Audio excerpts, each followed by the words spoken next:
So continuation to the topic. So now before capping the bottle, you have to wipe. I'm sorry. So for the liquid medication, thoroughly mix the medication before pouring. Remove the cap and place it upside down to the countertop. Then hold the bottle to the label next to your palm and pour the medication away from the label.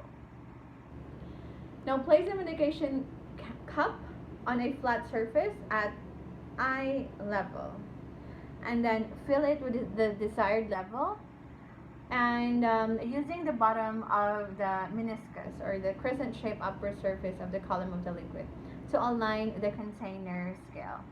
It's to avoid contamination, and it is also for accurate reading, and also this prevents medicine from running down onto the label so that it cannot be read. So we have to keep the label clean so that it can be read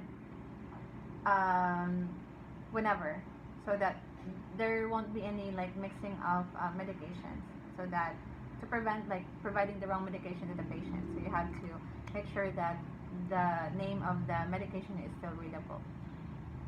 Now before capping the bottle, wipe the lip of the upper with a paper towel.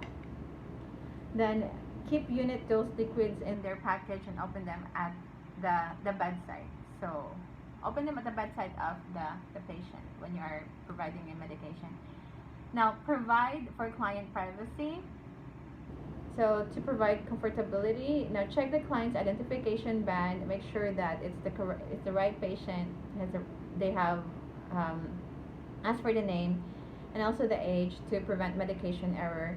Then assist the patient to a sitting position, or if not possible, to a sideline position. Now explain the purpose of the drug. It's for faster cooperation and understanding.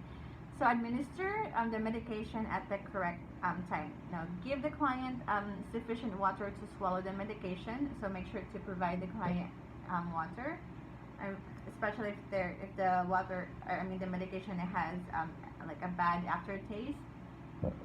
And use the pill cup to introduce the medication into the client's mouth. So don't take the medication using your hand and then you give it to the client. So you do this to the client, give the medication cup with the medication. And for sublingual medication, now instruct a client to place the medication under the tongue and allow it to dissolve completely. So if you place it under the tongue, it has faster reaction, especially for example patients with hypertension. So if the patient has like level 3 hypertension, they would use the one that or the sublingual type of medication. Now for buccal administration, instruct the client to place the medication in the mouth against the cheek, so it's over here. So sublingual is here and buccal is here, like beside the cheek, until it completely dissolves. For nasogastric tube, now administration of NGT, you have to crush the tablet. That's why mortar and pestle is very important in the station. It's to dissolve or to crush the tablet in order for it to for us to administer it to the patient using the NGT or the nasogastric tube.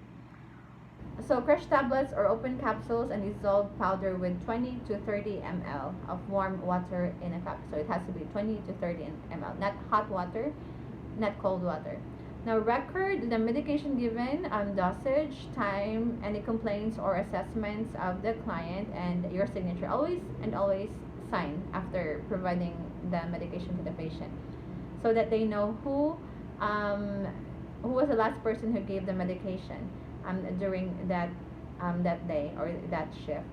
It's for legal purposes. Now dispose all soiled supplies appropriately, and then wash your hands after providing or giving the medication. So that's it. Thank you.